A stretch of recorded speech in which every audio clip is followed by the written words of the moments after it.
నమస్కారం.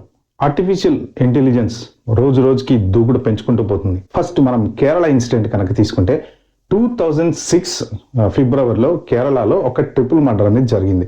ఒక తల్లి 17 రోజుల ఇద్దరు ట్విన్ పిల్లల్ని ఇద్దరు వ్యక్తులు చంపేశారు. సో వాళ్ళు అప్పుడు ఏదో పంతకోట్ ఆర్మీ క్యాంప్లో పనిచేసేటువంటి ఇద్దరు చేసిన పని అన్నమాట ఇది. కాలం గడిచిన తర్వాత కేరళ పోలీసు దీన్ని ప్రూవ్ చేయలేకపోయారు. కోర్టు 2006లోనో ఎప్పుడో సిబిఐకి ఇచ్చింది. సిబిఐ కూడా చాలా రోజులు దీని మీద ఎంక్వైరీ చేసి ఎవరైతే ఆ ఇద్దరు ఉన్నారో ఆ ఇద్దరు మిస్సింగ్ అయిపోయారని చెప్పేసి కోర్టులో పిటిషన్ వేసింది. ఆ తర్వాత కొన్ని రోజులకి 2023లో మళ్ళీ ఈ కేసు కేరళ పోలీసు వాళ్ళు రీఓపెన్ చేశారు. రీఓపెన్ చేసినప్పుడు ఒక ఆర్టిఫిషియల్ ఇంటెలిజెన్స్ సాఫ్ట్వేర్ సహాయం వీళ్ళు తీసుకున్నారు.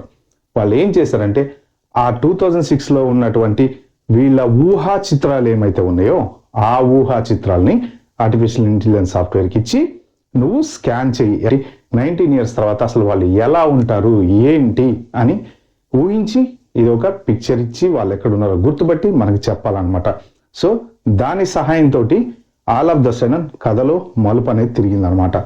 గూగుల్లో ఉన్న ఫొటోస్, ఫేస్బుక్, ఇన్స్టాగ్రామ్ మొత్తం సెర్చ్ చేసింది. ఎక్కడ పడితే అక్కడ సెర్చ్ చేసి చివరికి వాడి దురదృష్టం అనేది ఎక్కడ పట్టుబడ్డది అంటే గూగుల్లో ఒక వెడ్డింగ్ కార్డ్ అనేది దొరికింది. గూగుల్లో ఉన్నటువంటి వెడ్డింగ్ కార్డుని పికప్ చేసి ఇది మ్యాచింగ్ చేసి 95% మ్యాచ్ అవుతుంది అని చెప్పి ఇన్వెస్టిగేషన్ డిపార్ట్మెంట్ వాళ్ళకి ఇచ్చింది.